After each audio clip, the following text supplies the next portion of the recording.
വിജയ് ചിത്രം ജനനായകന്റെ promotion video പുറത്തിറങ്ങിയതിന് പിന്നാലെ നടൻ വിജയ്ക്കെതിരെ പോലീസിൽ പരാതി. നടനെ അറസ്റ്റ് ചെയ്യണം എന്നാവശ്യപ്പെട്ട് ഇന്ത്യൻ നാഷണൽ ലീഗ് നേതാവ് ടാഡ റഹീമാണ് ചെന്നൈ പോലീസിൽ പരാതി നൽകിയത്. പുറത്തിറങ്ങാനിരിക്കുന്ന വിജയ് ചിത്രം ജനനായകനിൽ മുസ്ലിങ്ങളെ മോശമായി ചിത്രീകരിച്ചു എന്നാണ് പരാതിയിൽ പറഞ്ഞിരിക്കുന്നത്. സിനിമയുടെ പ്രമോഷണൽ വിഷ്വലുകളിൽ ഇത് വ്യക്തമാണെന്നും പരാതിയിൽ പറയുന്നു. വിജയെ കൂടാതെ സംവിധായകൻ എച്ച് വിനോദ്, സിനിമയുടെ മറ്റു പ്രധാന അണിയറ പ്രവർത്തകർ എന്നിവരെയും പ്രതികളാക്കിയാണ് പരാതി നൽകിയിട്ടുള്ളത്.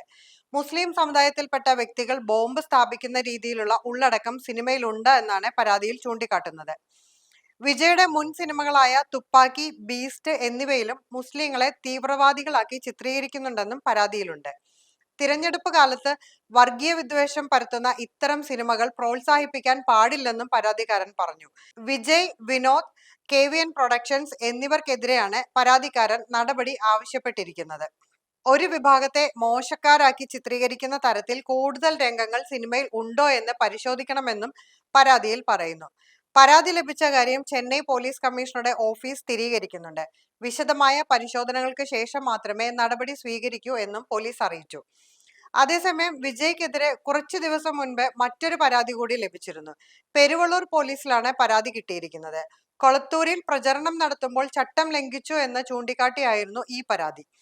കൊളത്തൂർ നിയമസഭാ മണ്ഡലം സർക്കാർ ഓഫീസർ ഇൻചാർജ് V. കുമാർ ആണ് പരാതി നൽകിയത്.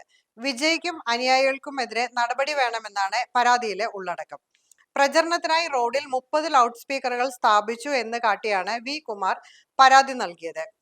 പെരുമ്പൂർ, കൊളത്തൂർ എന്നിവിടങ്ങളിൽ ജനങ്ങളെ അഭിസംബോധന ചെയ്ത ശേഷം വിള്ളിവാക്കത്തെ പരിപാടി വിജയ് റദ്ദാക്കിയിരുന്നു. മതിയായ സുരക്ഷ പോലീസ് ഒരുക്കിയിട്ടില്ല എന്ന് ചൂണ്ടിക്കാട്ടിയായിരുന്നു പരിപാടി ഉപേക്ഷിച്ചത്.